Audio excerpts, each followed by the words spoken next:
Hello students, welcome and welcome back to my channel. आज मैं आपके साथ डिस्कस करूंगी जो आपकी बुक है बीए फर्स्ट ईयर की चाइल्डहुड एंड डेवलपिंग ईयर्स।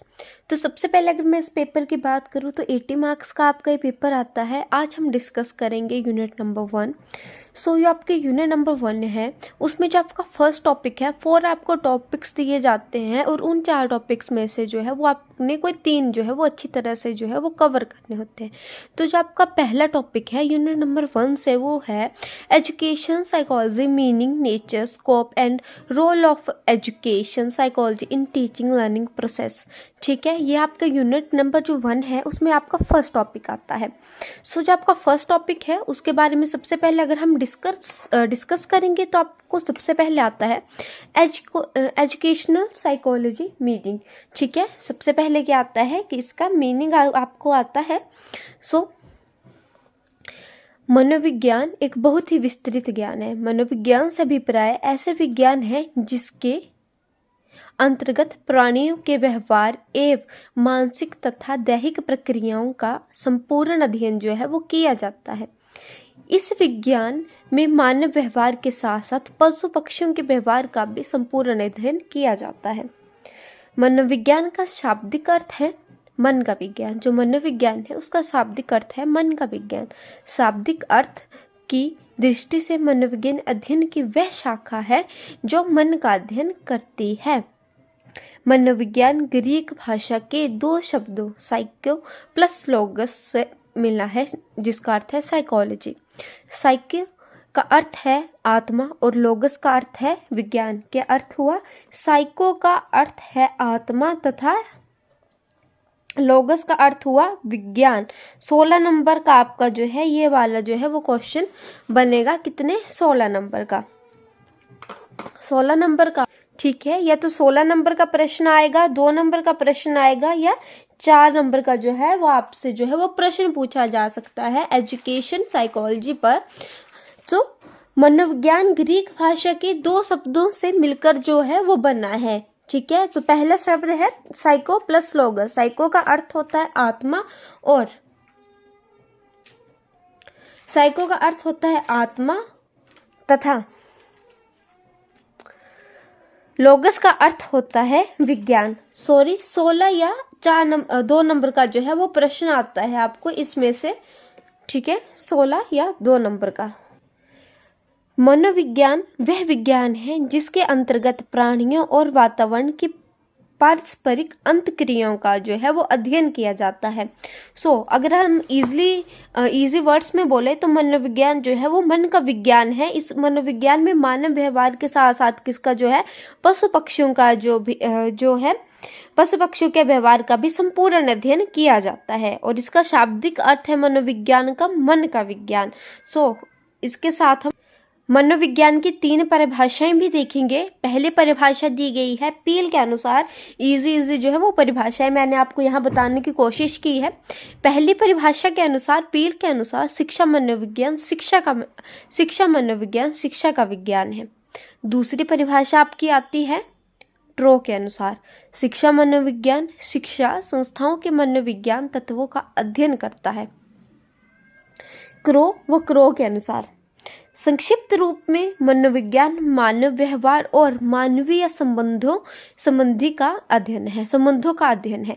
इस बात का ध्यान रखेंगे, अगर आप परिभाषा लिख रहे हैं तो परिभाषा जो है वो स्टार्ट होती है कॉमर्स के साथ और इसका एंड होता है कॉमर्स के ही अंडर जो है, और जो वर्डिंग है वो सेम एट इज इट ही रहनी चाहिए जो भी आप परिभाषा लिख रहे हैं।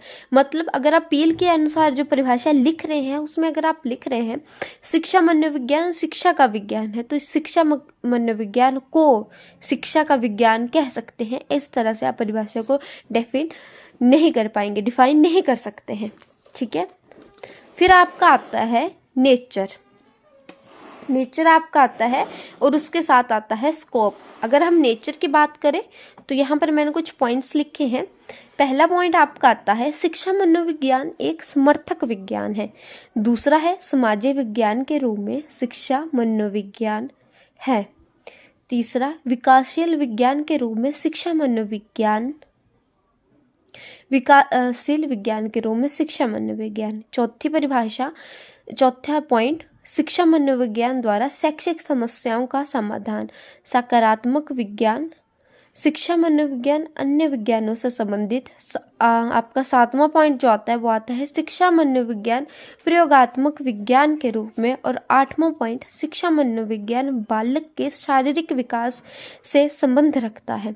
9वां पॉइंट शिक्षा मनोविज्ञान सिद्धांतों के प्रतिपादक के रूप में। ठीक है, अगर आपको क्वेश्चन आता है इस तरह से कि मनोविज्ञान का अर्थ बताते हुए इसके नेचर, इसकी मनोविज्ञान का अर्थ बताते हुए इसकी प्रकृति तथा इसके क्षेत्र पर प्रकाश डालें, तो सबसे पहले आपने क्या लिखना है, इसका मीनिंग लिखना है परिचय।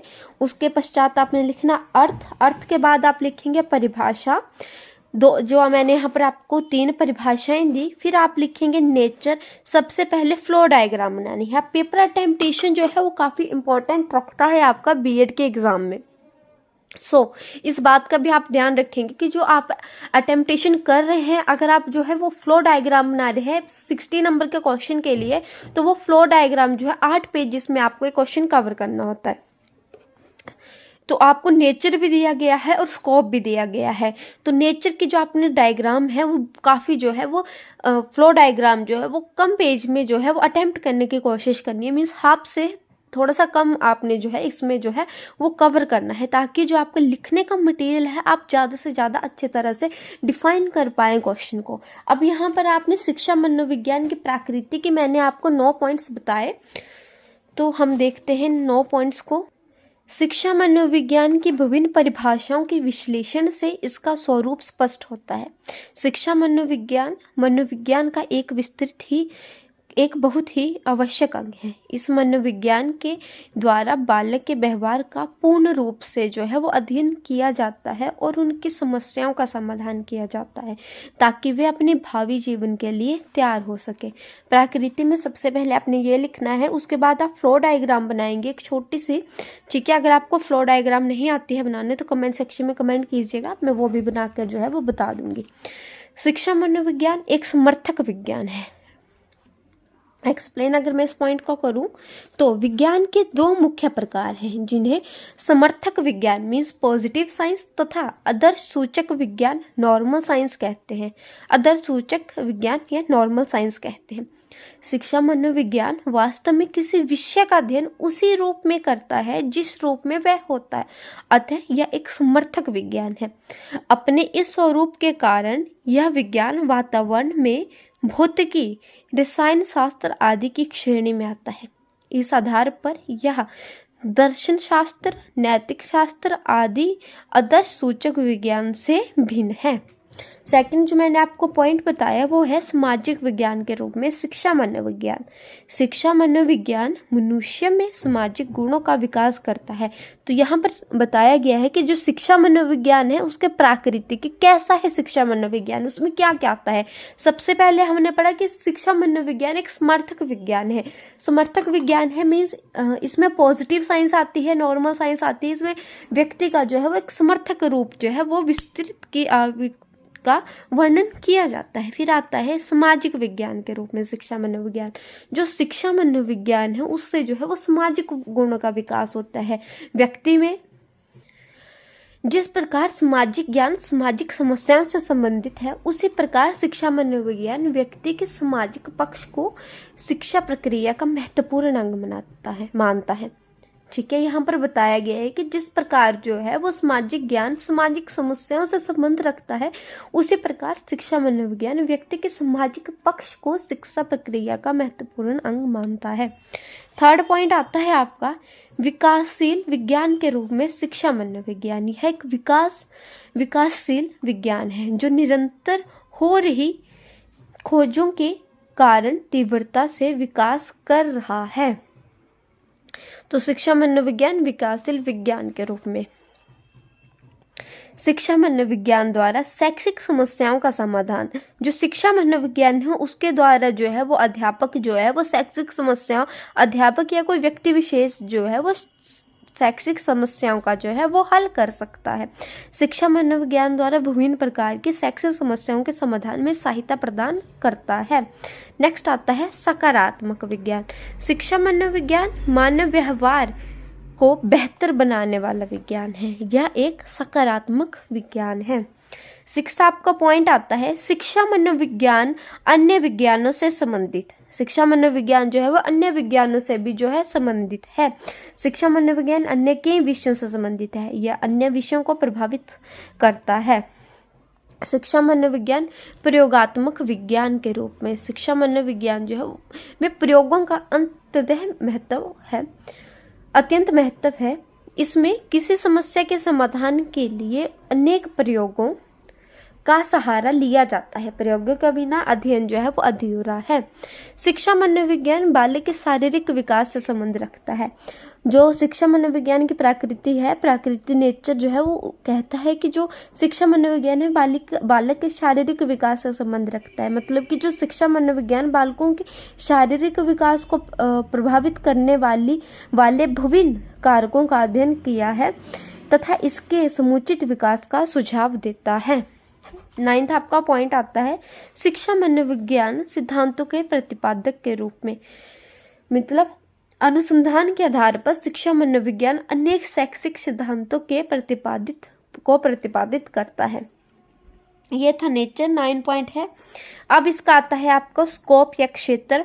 तो इसके क्षेत्र के जो है वो 5 पॉइंट यहाँ पर दिए गए हैं। पहला है अधिगमकर्ता, दूसरा आता है आपका सीखने की प्रक्रिया, तीसरा आता है सीखने से संबंधित परिस्थितियां एवं वातावरण, 5वां आता है सीखने संबंधी अनुभव और 6वां आता है अध्यापक।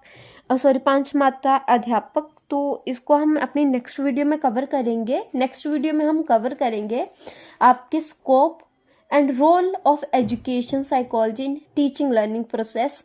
ठीक है, ये वाला हम नेक्स्ट वीडियो में कवर करेंगे आपका। मैं आपको दिखाती हूँ role of education psychology in teaching learning process और स्कोप जो है वो हम नेक्स्ट वीडियो में कवर करेंगे। इस वीडियो में हमने कवर किया मीनिंग एंड नेचर।